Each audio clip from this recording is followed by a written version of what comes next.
Exodus together. Thank you again, all of you.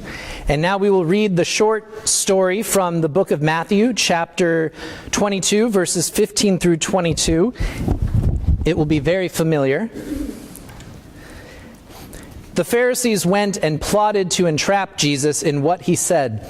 So they sent their disciples to him, along with the Herodians, saying, "Teacher, we know that you are sincere and teach the way of God in concordance with truth, and show deference to no one, for you do not regard people with partiality. Tell us then what you think. Is it lawful to pay taxes to the emperor or not?" But Jesus, aware of their malice, said, "Why are you putting me to the test, you hypocrites? Show me the coin used for the tax." And they brought him a denarius. Then he said to them, "Whose head is this, and whose title?" And they answered, "The emperor's." Then he said to them, "Give therefore to the emperor the things that are the emperor's, and to God the things that are God's." When they heard this, they were amazed, and they left him and went away.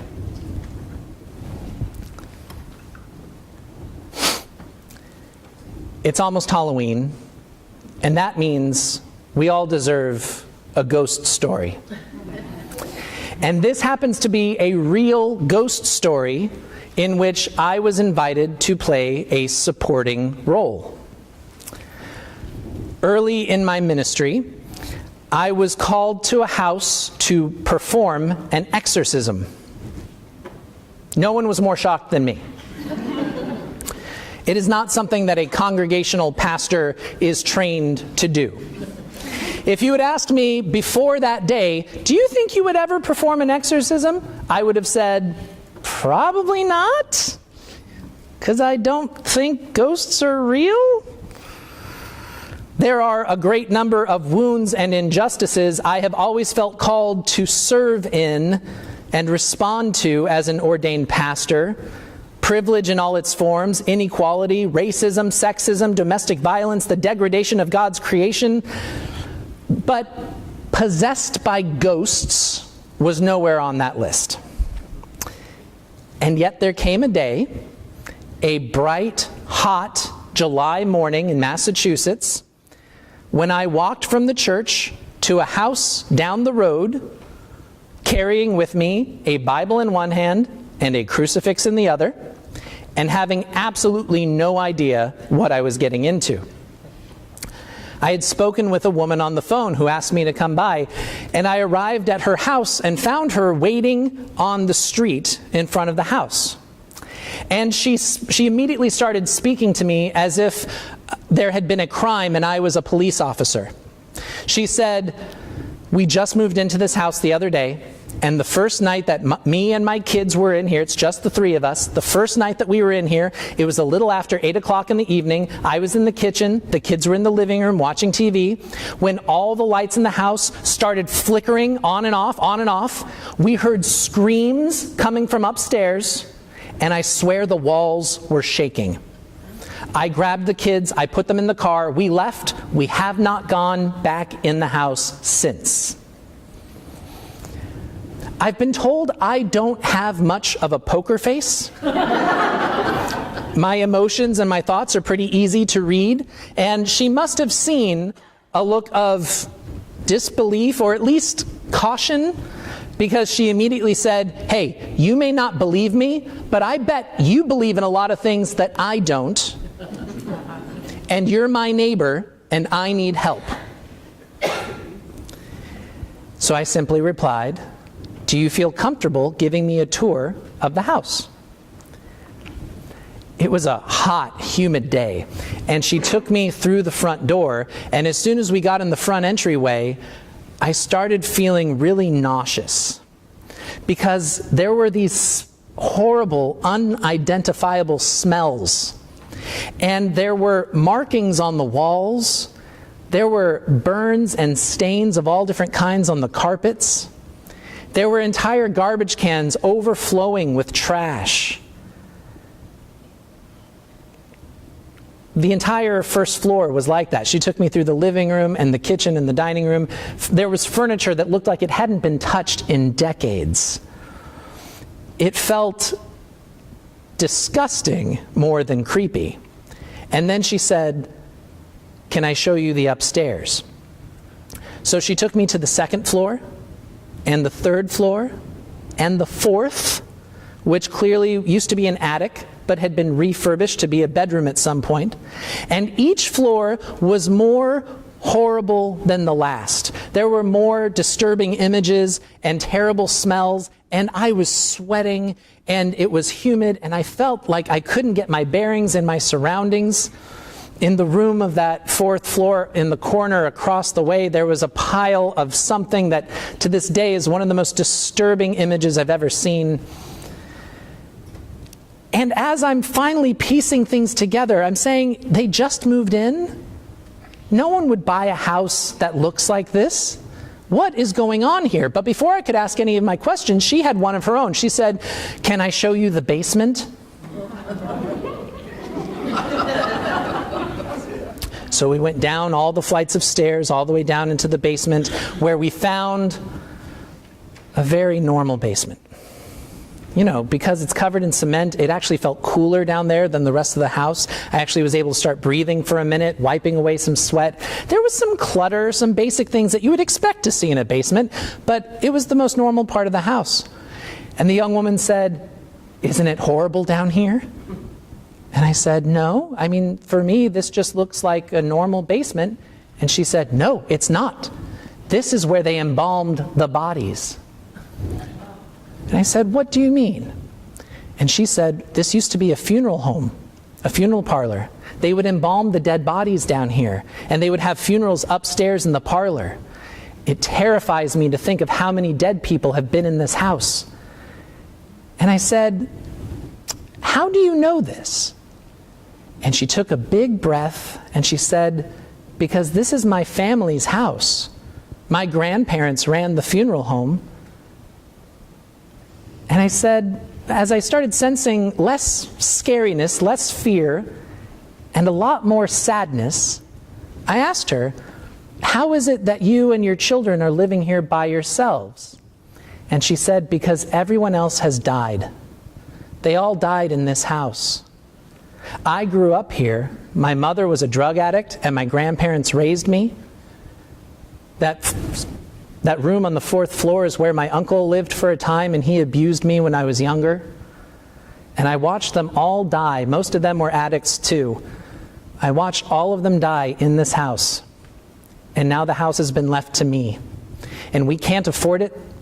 I'm terrified to live here, but we don't know where else to go. And by the way, I'm sick too." And she started crying loudly, huge tears streaming down her face, and she fell to the ground. And she said through her tears, "You may not believe me, but it's true. I've never seen a ghost. I've never felt the presence of any evil spirits, but I can stand before you today and say without a doubt in my mind, that house was haunted. And she was terrorized by ghosts. She was surrounded in every sense by the dysfunction of her family's past, and even though the rest of the family wasn't even alive anymore, she was trapped by it." Let's take a step back. For the last 60 years or so, there has been a methodology developed first in psychiatric circles, and now it's being used for counseling and pastoral leadership, and it's called family systems theory. It's something I've been studying a lot. The NGLI program that you all sponsor me in, this clergy leadership program, this is what we've been working on all year, is learning family systems theory. And what family systems theory does is it looks at any particular patient, any particular individual, and it says there's nothing wrong with this particular person. They simply live in a larger system that has taught them certain beliefs, certain ways of thinking, certain ways of behaving, and they're having issues with that system. So family systems theory is all about looking at the bigger picture of all the connections in the lives of an individual and helping that individual to decide how they want to live, how they want to think, how they want to act, and not be at the mercy of this system. Now, when I say family systems, I don't just mean blood relatives or families we grew up with in the same house. Family systems can be applied to any kind of network of people. It can be applied to towns, to neighborhoods, to schools, to churches. And one of the truths of family systems theory is that generations of people have the ability to transmit certain ways of thinking and certain ways of behaving to further generations. You actually heard echoes of that in Exodus, in the song that Sarah so beautifully started reading for us. It says, God will remember the iniquity of a generation to the third and the fourth generations. So, in a very real sense, we are all influenced by people who are not alive anymore. In a very real sense, we are all haunted by certain kinds of ghosts. It's how we explain cycles of abuse, cycles of addiction, cycles of poverty in families. It's also how we understand cycles of, or generations of success and achievement. If your parents were high achievers and worked really hard and went to college, the odds are pretty good that you probably will too. If you had parents who, God bless them, had their own struggles and their own demons and they didn't know how to appropriately deal with them, probably they taught you a certain way of thinking and living that you'll need to come to terms with. So these generational projections can be both healthy and destructive. And in this sense, we are all influenced and shaped by spirits from the past. We have voices from childhood that we never forget, even into our 80s and 90s. We find ourselves having big emotional responses to certain things, not because we care about them, but because our parents cared very deeply about them. A truth about being human is that unless we are honest and intentional about how we want to live our lives, there are ghosts from the past that will take possession of our minds and our bodies to work their own will through us. So how do we change it? How do we escape from these ghosts? It requires God's forgiveness. Forgiveness is at the center of our understanding of God. As the song from Exodus sings, the foundational force of the universe is slow to anger and abounding in steadfast love and faithfulness, forgiving iniquity and transgression and sin. Because of God's forgiveness, the sins of the past do not need to be repeated. God's forgiveness forges new bonds and new connections, creating sacred lifelines that lead us to new places, rather than leaving us trapped in the past. That road to new life and reconciliation seems to depend on our ability to tell the truth about what has happened to us, what we have done and what we have failed to do. The Bible, if nothing else, it is a wonderful collection of stories of human beings getting it wrong a lot. And there's even stories in there about times that God gets it wrong. And if the Bible has the courage and the vulnerability to say, here are all the examples of the times that we got it wrong, and if those stories are the foundation of our lived experience, then we need to be empowered, we need to be enabled to say, here is where we got it wrong. Here is where I got it wrong. Here is where wrong was done to me. If anyone ever tells you to just forgive and forget, we need to have the courage to say, forgiveness is only really possible if we remember what has happened. If we forget what we have done, or if we fail to speak what has been done to us, to someone, then we are probably setting ourselves up to let it happen again. A wrong that has been forgiven and forgotten is a doorway open to any number of ghosts to come back into our lives and remain with us. This is where Jesus' teaching with the coin comes in handy for us. Jesus teaches his challengers very clearly, give to the emperor what is the emperor's, and give to God what is God's. There are any number of emperors in our world. An emperor is somebody who makes decisions about your life, who treats you a certain way, regardless of how you feel about it or what you need. So we give to the emperor what is the emperor's. And that includes blame. That includes not taking responsibility for something that is not your fault. It's their responsibility. God is the foundational force of our life. It's the force of life that we serve that leads us to new life. And Jesus says, give to the one you serve what is theirs. And God never asks for anything other than our trust, our service, and our devotion. This is a model for how we can understand many of the ethereal parts of humanity, including forgiveness. We have to find out what belongs to whom. We have to stop taking responsibility for things that are not ours to take on. We have to figure out what belongs to whom and give it back to them.